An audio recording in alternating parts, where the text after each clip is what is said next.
Olá pessoal, bom dia, boa tarde, boa noite para vocês. Na aula de ontem a gente viu sobre diagramas de casos de uso, né? Na aula de hoje a gente vai falar sobre um segundo diagrama e talvez o diagrama mais importante da UML, que é o diagrama de classes. Antes de tudo eu queria antecipadamente pedir perdão caso eu seja interrompido por algum barulho aqui. O vizinho, acho que de cima, está fazendo obras. E eu estou já há muito tempo esperando esse barulho parar e não tenho mais condições de esperar, porque logo mais eu darei aula ao vivo. Mas enfim, eu acho melhor que a gente trabalhe dessa maneira, porque eu sei que o áudio está claro, sei que dá para ouvir, mas peço perdão caso eu seja interrompido. Vamos lá. Essa então é a nossa 14ª aula, tá? O diagrama de classes, ele pode ser considerado, como eu já falei, um dos mais importantes, ou talvez o mais importante diagrama e com certeza o mais utilizado diagrama de UML. O principal enfoque dessa notação da UML, do diagrama de classes, é permitir que classes do sistema, sejam elas lógicas ou não, mas principalmente lógicas, possam ser visualizadas juntamente com seus atributos e seus métodos. Aí você pode se perguntar: Bruno, como assim lógicas ou não? As classes não são sempre lógicas? Não, eu já falei para vocês em 2 ou 3 situações que eu posso escrever o que a gente chama de diagrama conceitual, um modelo conceitual, ou seja, eu quero apresentar só os conceitos do programa e eu utilizo a notação de diagrama de classes para fazer isso, tá? Aquilo ali não necessariamente representa minhas classes lógicas implementadas, mas mais comumente, é mais comum que o diagrama de classes seja utilizado para representar classes de fato lógicas do sistema. Então, enquanto que ele é utilizado com esse objetivo, tá? Ele representa também uma visão estática de como as classes estão organizadas do nosso sistema e define, portanto, uma estrutura lógica para essas classes, uma vez que eu consigo ver classes que se relacionam e, portanto, eu consigo, de forma implícita, identificar os tipos de relacionamento implícita e explícita, não somente os tipos de relacionamento, mas também quais mensagens são trocadas entre as classes, uma vez que existem esses relacionamentos. Essas mensagens não ficam claras no diagrama de classes. A gente vai ver outro diagrama chamado diagrama de sequência ou interação, que essas classes têm a lógica representada. A gente já viu sobre esse diagrama de sequência na nossa aula sobre visão geral de UML.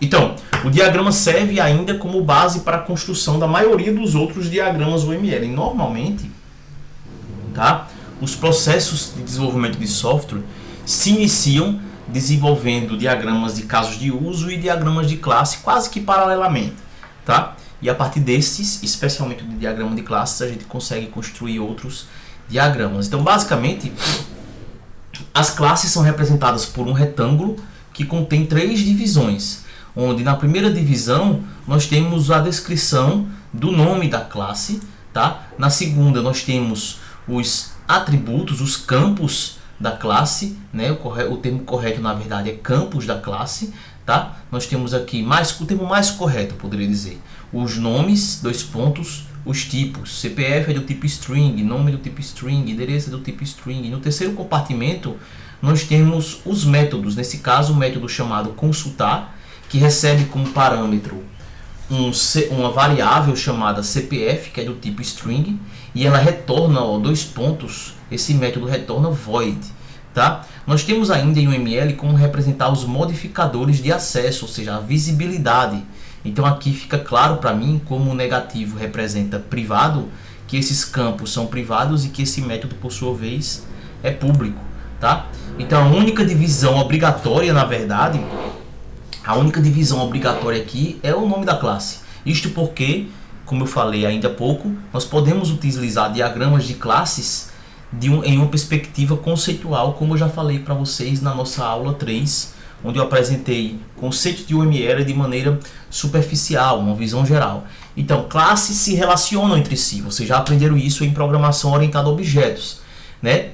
Então, em UML eu posso representar esses relacionamentos entre as classes. Esses relacionamentos permitem não somente a gente implementar um dos conceitos principais da programação orientada a objetos, que é o reuso de software, mas a gente consegue também representar que existe compartilhamento de informações, troca de mensagens entre as instâncias daquelas classes que estão representadas no diagrama de classes. Existe, portanto, na programação orientada a objetos, diversos tipos de relacionamentos, tá? Na UML a gente consegue representar esses relacionamentos como, primeiramente, as associações, que podem ser associações unárias ou reflexivas, binárias ou ternárias, enárias. E as associações podem ser classificadas em dois tipos no que diz respeito à dependência: agregação e composição. Nós temos também o conceito famoso da POO, que é a herança, e também a dependência e a realização.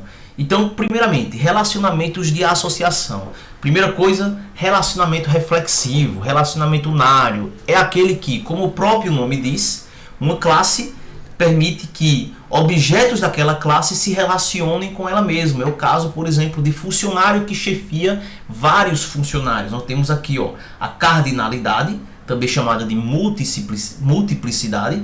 Um funcionário chefia 0 ou muitos funcionários. Então veja que aqui nós temos, perdão pelo barulho, mas enfim, aqui nós temos um relacionamento unário. Então neste caso a multiplicidade é de 1 para muitos. Quando essa multiplicidade aqui não é especificada, o valor default, o valor padrão, é 1 para 1. Então, portanto, uma breve revisão sobre multiplicidade: nós temos 0 para 1, ou seja, no mínimo 0, no máximo 1, 1 para 1, 1 e somente 1, 0 ou muitos, muitos, 1 ou muitos, e eu posso especificar os valores mínimos e máximos. Esperar o barulho parar. Espero que não esteja audível para vocês, né? Então, olha só, eu tenho aqui uma classe, e isso eu vou falar algumas vezes ao longo da nossa aula, que você pode observar que eu não coloquei, certo, como atributo, neste caso, melhor dizendo, neste caso eu coloquei como atributo o código do chefe, tá? Isso, como está representado aqui um relacionamento dele com ele mesmo, do caso chefia, isso poderia até ser omitido. Quando existe um relacionamento entre duas classes, ou nesse caso de uma classe com ela mesma, eu não necessariamente preciso colocar o atributo que representa esse relacionamento, como eu coloquei aqui. E a gente vai ver alguns casos. Não existe maneira correta de fazer. Existe a maneira como eu quero representar. Então, por exemplo, eu, enquanto um leitor, um analista experiente de software, um leitor de diagramas UML, quando eu olho um relacionamento como esse, eu já sei implicitamente que eu vou ter uma instância de funcionário dentro de funcionário que representa o chefe. Nesse caso aqui eu coloquei o código do chefe. Por quê? Porque eu queria explicitar que na verdade não é uma instância. Porque na verdade, além da minha instância, eu vou ter o quê? Um código que representa o chefe daquele funcionário, tá? Então, eu posso também ter uma associação binária que envolve duas classes. Então, veja só, eu tenho um sócio que possui 0 ou muitos dependentes, ou seja, um sócio de um clube, ele pode ter 0 ou muitos dependentes cadastrados como dependentes do clube. Nome do sócio, telefone, endereço, nascimento do tipo date, os outros campos são do tipo string, e eu tenho um método público registrar que retorna um booleano. Em dependente nós temos o nome do dependente e o nascimento do dependente. Aí eu pergunto, qual é o atributo de dependente que está relacionado com o sócio? Para quem lembra de banco de dados, talvez eu devesse ter alguma coisa aqui. Não, justamente pelo que eu acabei de falar. Eu poderia ter, não estaria errado representar, como eu representei no exemplo anterior.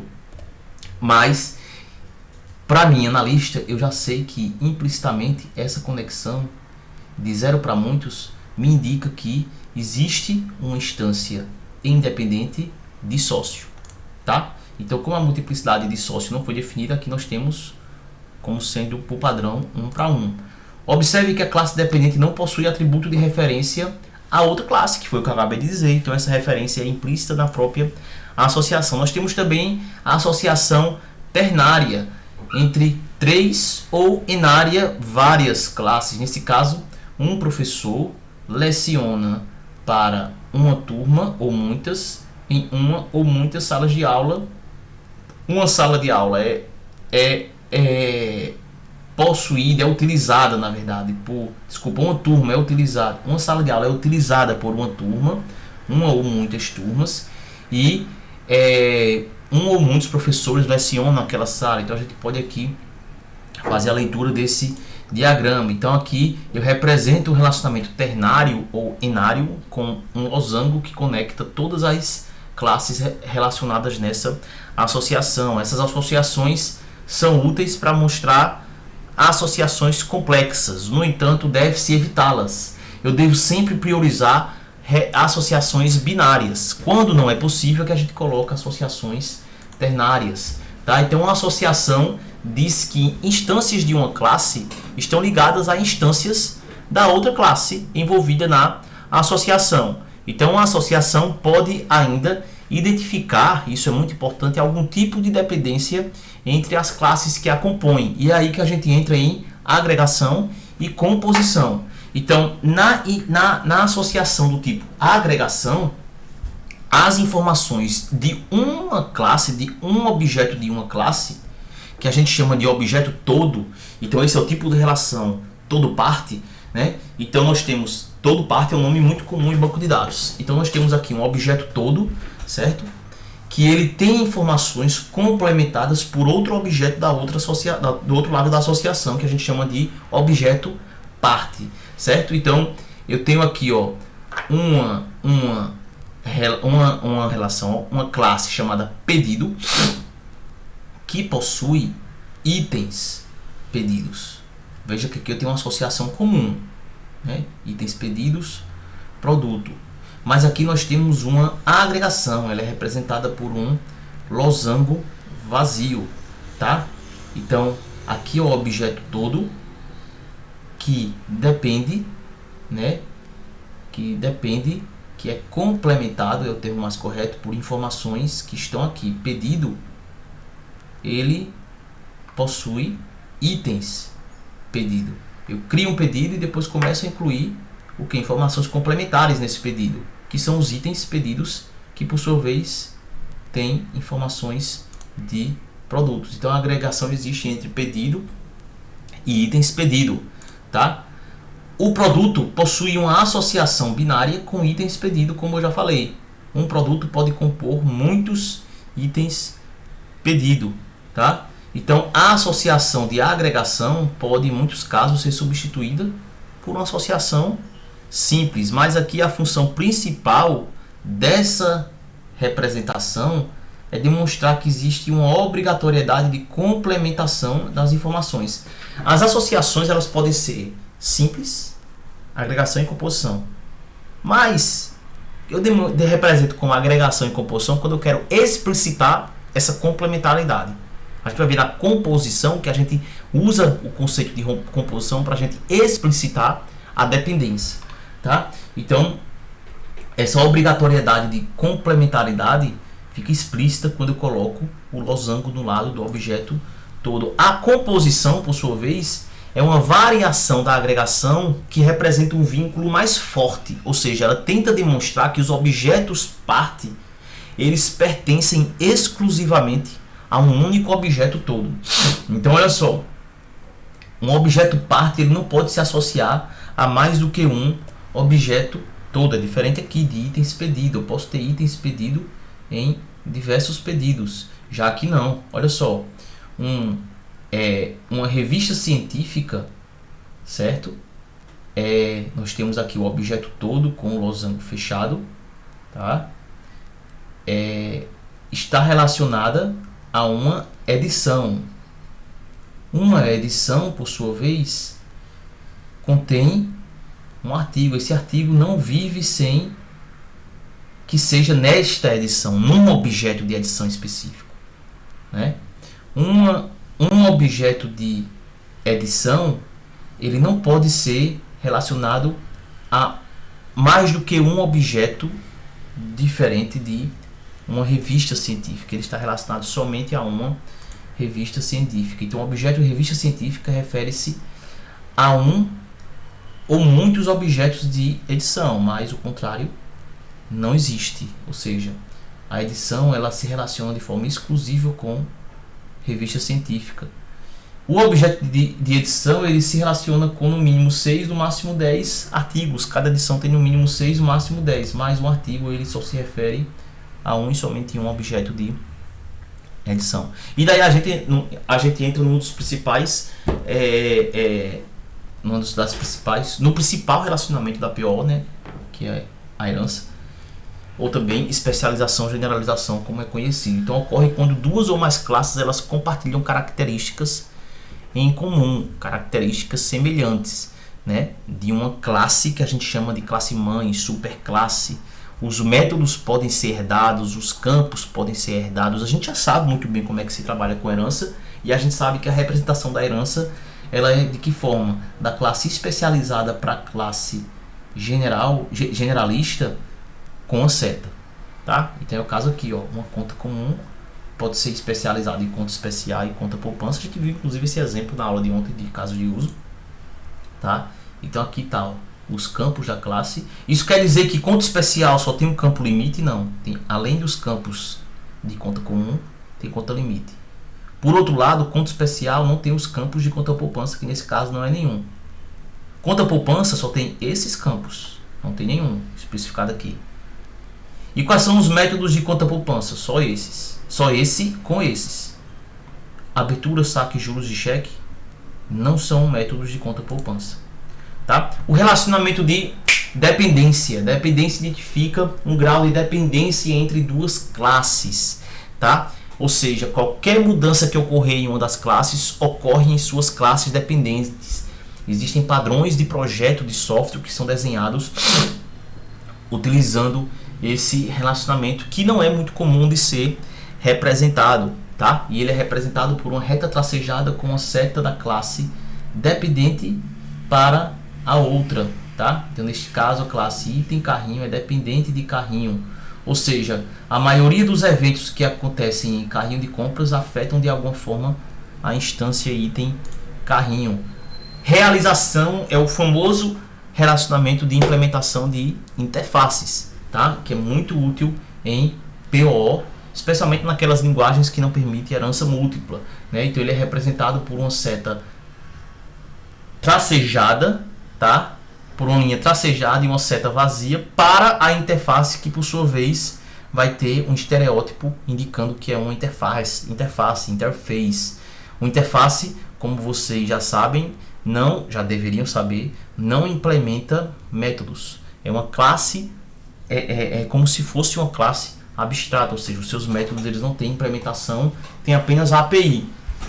Não à toa que a API é uma interface. Então nesse caso, artigo, né, ele implementa uma interface que indica que ele pode ser submetido, submissível. Tá muito estranho esse submissível, tá?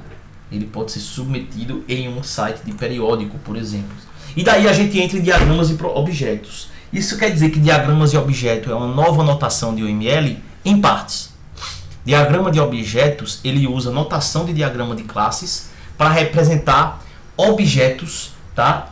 Ou seja, representar objetos. Objetos são dinâmicos, Bruno, exatamente. É como se fosse um snapshot do sistema. Ele representa uma visão de valores do sistema em determinado momento do software. Então pode ver, ó, que aqui eu tenho um objeto da classe cliente, objeto chamado cliente1, e aqui eu represento os valores, inclusive, dos seus campos.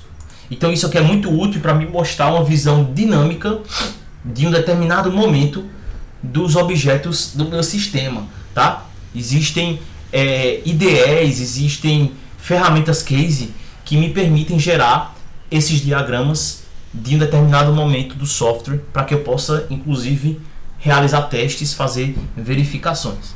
Tá bom, pessoal? Então, amanhã nós temos uma aula ao vivo no nosso mesmo bate-horário de 6 horas da noite, onde eu irei falar, inclusive, sobre a atividade que eu irei lhes passar essa semana e que estará relacionada com essa parte de UML. Beleza? Valeu, tchau, tchau.